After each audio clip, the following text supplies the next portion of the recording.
और जो लगातार वर्तमान की सरकार महागठबंधन को हर पुराने बीजेपी की सरकार के कुकर्म के लिए वो दोषी ठहरा रहे हैं। जो नगर निगम, पीडब्ल्यूडी या आधी से अधिक, जदयू से ज्यादा मंत्रिमंडल में बीजेपी थी। हम आग्रह करेंगे नीतीश कुमार जी से और सरकार से, बिहार में बीजेपी की सरकार जब वो मंत्रिमंडल में थे, उसकी पूरी योजनाओं की जांच निगरानी से करा।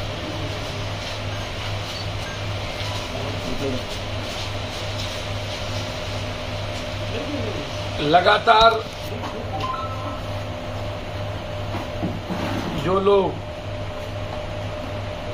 अकूट बिहार सरकार के मंत्रिमंडल में रह करके लूटे हैं, जिन लोगों ने पूरी की पूरी बिहार की जनता के पैसे अपने घर ले गए।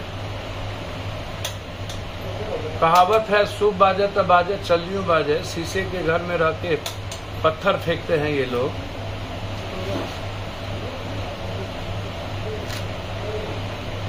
मैं हाथ जोड़ के करबद्ध आग्रह करता हूं कि बीजेपी वाले अपनी अपनी संपत्ति की घोषणा करें, अपने पूरे परिवार की।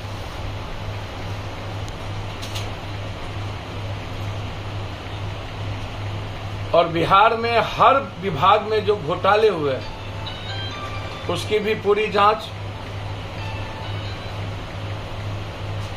सुशील मोदी जी के वित्तीय विभाग से लेकर के खनन विभाग तक में जो घोटाले हुए हैं, हम चाहते हैं कि सुशील मोदी जी की भी खनन विभाग, वह भी सीना तान के सुशील मोदी से आग्रह करेंगे कि आप सरकार को एक पत्र लिखें कि खनन विभाग और वित्त विभाग में मैं जब तक था उसकी पूरी जांच करें।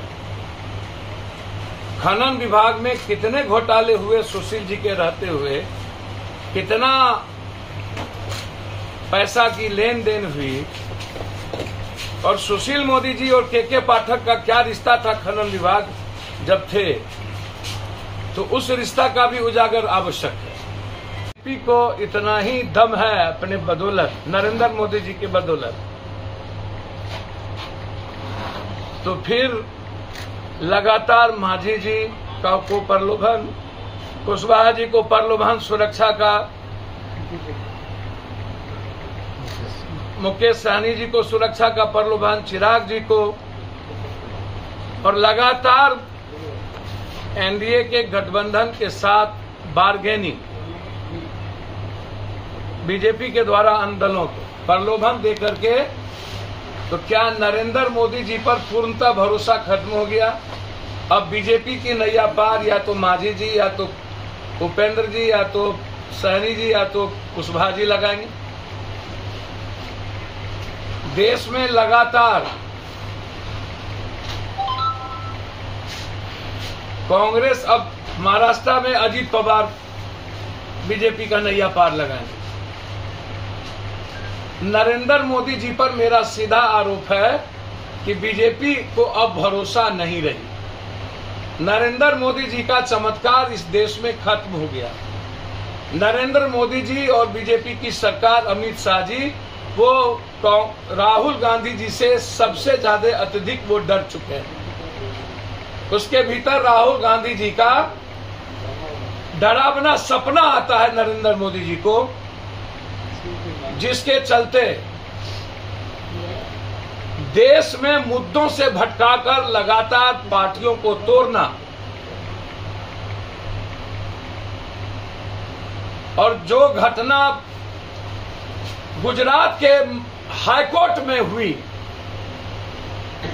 सारा फोकस राहुल गांधी जी की सदस्यता को खत्म करने की, तो इससे बड़ा डर नरेंद्र मोदी जी को क्या होगा कि लोअर कोर्ट से लेकर के हाई कोर्ट, और लगातार इसके पहले ना जाने कितनी गालियां, दुनिया में कितनी नफरत पैदा नहीं किए गए, नाथूराम गोडसे जो, यदि राष्ट्र की बात आएगी, जाति की बात आएगी, तो महात्मा गांधी राष्ट्र में महात्मा गांधी को गाली देने से ज्यादा अपमानित कुछ नहीं हो सकता। नाथूराम गोडसे को बीजेपी और आरएसएस को जो सबसे बड़ा हत्यारा है उसको सम्मानित करना, क्या ये सबसे बड़ा केस नहीं बनेगा? तो इसीलिए मेरा सीधा आरोप है कि एनडीए का कुनबा पूरे देश के अदानी के पैसे और जो घोटाले हुए हैं अजीत पवार से लेके प्रफुल्ल पटेल, जिनको मंत्रिमंडल में जो लोग इस देश में सबसे ज्यादा घोटाला किया है उसको सीबीआई ईडी के डर से भयमुक्त करके और 2024 के जीतने का एक रास्ता सिर्फ प्रलोभन, भय, दोहन, डर और सुरक्षा। इसीलिए इस देश में अब नरेंद्र मोदी जी जैसी और भाजपा की विचारधारा खत्म हो गई। नरेंद्र मोदी भ्रष्टाचार का सबसे बड़ा गंगोत्री, गाड़ियों के गोदी में बैठकर मणिपुर से लेकर महाराष्ट्र तक 2024 के चुनाव में नैया पार लगाने की अपना सपना देख रहे। इसलिए हिंदुस्तान में हम चाहते हैं कि बिहार से शुरू हो और बिहार निगरानी को पूरे बीजेपी के मंत्रिमंडल की जांच दी जाए और सुशील मोदी को हिम्मत है तो खनन विभाग के लिए पत्र लिखे और वित्त विभाग का की जांच कर लिया जाए, सीएजी का पूरा रिपोर्ट, सब कुछ। दूसरा, मैं महागठबंधन से आग्रह करूंगा, खासतौर पर कांग्रेस, नीतीश कुमार और लालू यादव जी से। लगातार जब एक तरफ एनडीए, छोटी छोटी पार्टी, छोटे छोटे दल एक एक व्यक्ति को साथ ला करके बिहार के 3 गठबंधन को मीटिंग में बुलाए हैं, लगातार उनकी गठबंधन की सीट से लेकर गठबंधन बिहार में किन किन से होगा वो तय उन्होंने कर लिया। तो महागठबंधन को भी बिहार में अपने गठबंधन को विस्तारित करने का जो उनकी सोच है उनको भी जल्दी करना चाहिए। या जो महागठबंधन के पास जो है अभी सीपीआई, सीपीएम, माले या जद राजद और कांग्रेस, क्या वो अपने पुराने गठबंधन के साथ ही लड़ना चाहते हैं कि और किसी को भी? मैं लगातार कांग्रेस और नीतीश कुमार जी से आग्रह कर चुका हूं कि हमारी पूरी लड़ाई बिहार के 14 करोड़ जनता के मुद्दों को लेकर, चाहे वो टीचर्स का मुद्दा हो, चाहे बेमिसाल का मुद्दा हो, चाहे सांप्रदायिकता का मुद्दा हो, हर मुद्दों को लेकर पप्पू यादव लगातार महागठबंधन के साथ खड़ी रही है। हमेशा जब भी महागठबंधन पर बीजेपी या अन्य लोगों के द्वारा हमले हुए हैं, लगातार वैचारिक रूप से, नीतिगत रूप से पप्पू यादव महागठबंधन और कांग्रेस के साथ खड़ी रही है। मैं लगातार कांग्रेस विचारधारा के साथ सदन और सदन के बाहर से अभी तक मैं उनके साथ खड़ा रहा हूं और मैं अपेक्षा रखता हूं कि महागठबंधन जन अधिकार पार्टी को और पप्पू यादव को अपने गठबंधन का हिस्सा बनाए। मेरा ये आग्रह है। मैं कंप्लीट रूप से विनम्रता के साथ आग्रह करूंगा कि जो कोसी सीमांचल और मिथिलांचल की जो सामाजिक राजनीतिक बनावट है वह सामाजिक आधार पर एनडीए के खिलाफ है।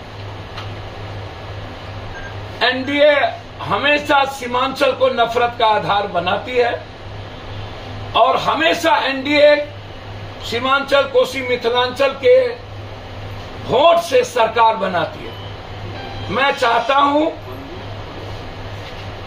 कि सबसे पहले भारत में महागठबंधन को यह संदेश देना चाहिए कि बिहार एक ऐसा पहला राज्य है जो सीट वाइज और गठबंधन को पूर्ण कर नीतीश कुमार का नेतृत्व देश बचाने के लिए आगे निकल गए।